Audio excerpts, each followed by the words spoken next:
Hi, Steve Stine from Lessonface here. We're going to be starting part 4 of our Achieving Absolute Fretboard Mastery series. Okay? What we're going to be doing this month is we're going to be learning how to combine both major and minor pentatonic together to create some new and unique sounds that we can utilize in our playing. So I actually have a video for Guitar World called Essential Blues Basics, soloing with the combined major and minor pentatonic scales, and I would highly recommend that you watch that to get kind of a further understanding of how these work together. But let me show you what I'm doing. We've learned how to play minor pentatonic across the fretboard. We've learned how to play major pentatonic across the fretboard, and now we've added in the blue notes from last month. What we want to do now is we want to start learning how to kind of integrate those two scales together, the minor and major, to create some nice sounds. So what we're going to do here is we're going to look at the 5th fret of the 6th string. I'm going to play the first position of minor pentatonic, which looks like this.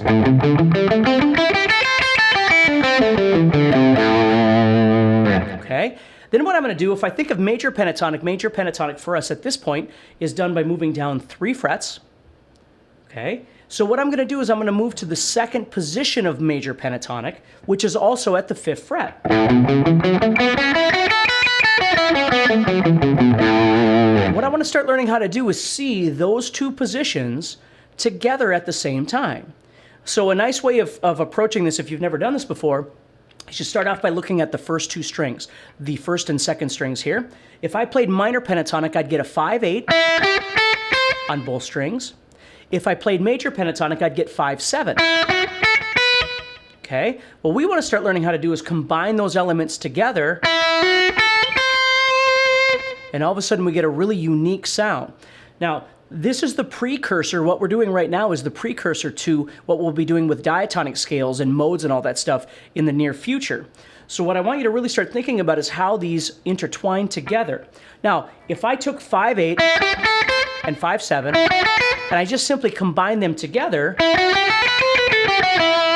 going to sound more like a do, re, mi, fa, sol, la, ti, do kind of scale. But right now what we're doing, since we're coming from the pentatonic side of things and we're dealing a little bit more with a rock and roll feel or a blues feel or even a country feel for that matter, what we want to do is start figuring out how to phrase appropriately to make these sound a little more like those styles of music. Okay? So what I want you to think about here is instead of just playing 5, 7, 8 and combining them all together, is how to alternate major and minor notes. So for instance, on the 5th string, or excuse me, 2nd string, I might play 5/7. And on the 1st string, I might play 5/8. So I have... And then let's say I did something like that, and then I ended with a normal minor bend. So I went like this. Okay, and I just hit that 8th fret of the 2nd string and bend that up in the air, okay? So if I start looking at the whole thing, what I want you to see, I want you to visualize how the two scales or the two positions overlap each other, but let's create something that we can actually utilize as opposed to just being kind of confused by all the notes that we're looking at here. So let's say we created something that looked like this. It's kind of a fun shape. What you're going to do is you're going to start off playing 5, 7, and I notice right now what I'm doing is using my middle and pinky. Okay, you wouldn't have to, but that's what I'm starting off with. Then the next string I'm going to go 4 to 7. That's a major. So it starts off as a major pentatonic here. Then right here I'm going to go 5, 7. And then right here I'm going to go 6, 7. So I have... See how unique that sounds? If I was to take those notes and start doing something with it, it's going to start sounding way different than just a major pentatonic or a minor pentatonic. Okay? And you'll notice what I'm doing is simply creating a visual shape of going 4, 7, 5, 7, 6, 7. Then I might go 5, 7, 5, 8 up on top.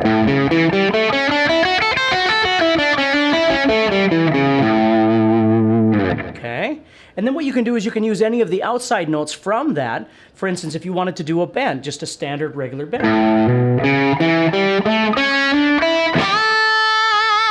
You might just target into that bend. Okay, so it sounds really neat. Now again, we have to start learning when to do what. When do we play pentatonic minor, or when do we play pentatonic major, or when do we play this so-called kind of hybrid scale of combining major and minor together? That's another topic that we're going to get to.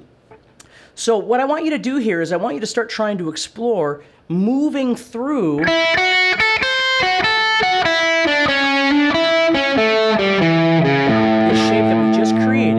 And while you're doing that, what I want to start doing is to add to our meandering that we've been doing this whole time, I want you to start really thinking about the essential techniques: hammer-ons, pull-offs, slides, bends, and vibrato. What we really want to start doing is learning how to use that within the context of our meandering. So if I go like this, or I go,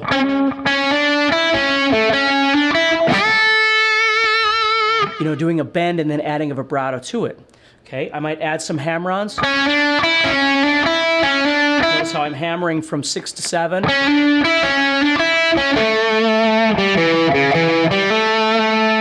I could do some pull-offs.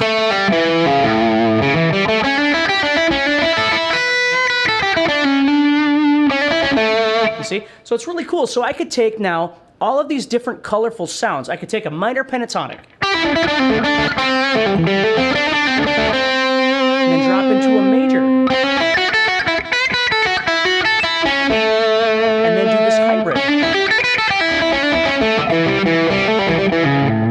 You see? So there's lots of really cool things that you can do. Now what I want you to really think about this month is not only that combination, but this little jam right here, the hammer-on from 5 to 6 on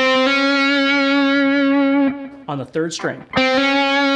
This is one of the quintessential movements that make blues sound like blues. If we think about playing blues or blues rock and roll, most of the time what we're playing over is kind of an inferred major sound. But yet we're playing minor pentatonic over the top, which sounds awesome. Okay? But one thing that you can start doing is using this hammer-on from 5 to 6 to get a really cool basic blues, rock and roll, country kind of sound to your playing. Okay? So not only are you learning how to combine this kind of shape that we just did, but now what I'm doing is I'm going from the minor to the major third of the chord. So like an A chord is sitting here. When I play the 5, that's actually coming from the A minor bar. When I play the 6, it's actually coming from the major. Now, most of what we're thinking about soloing over at this point is basically built off of power chords. That's why this works so well, is if you have this sound, and you use...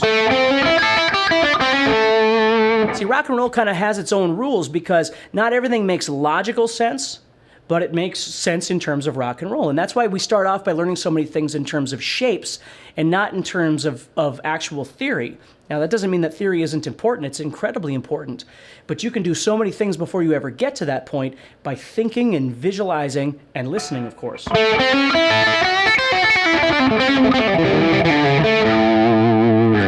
So that's what we're going to be focusing on this week. We're going to be combining those together. And again, look up that Guitar World video that I had mentioned, that Essential Blues Basics, soloing with the combined major minor pentatonic scales to get some ideas.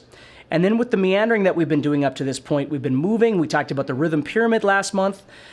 We talked about pausing or stopping. Well, now what we're going to be doing is utilizing hammer-ons, pull-offs, slides, bends, vibrato, all of those kind of things within our playing of meandering.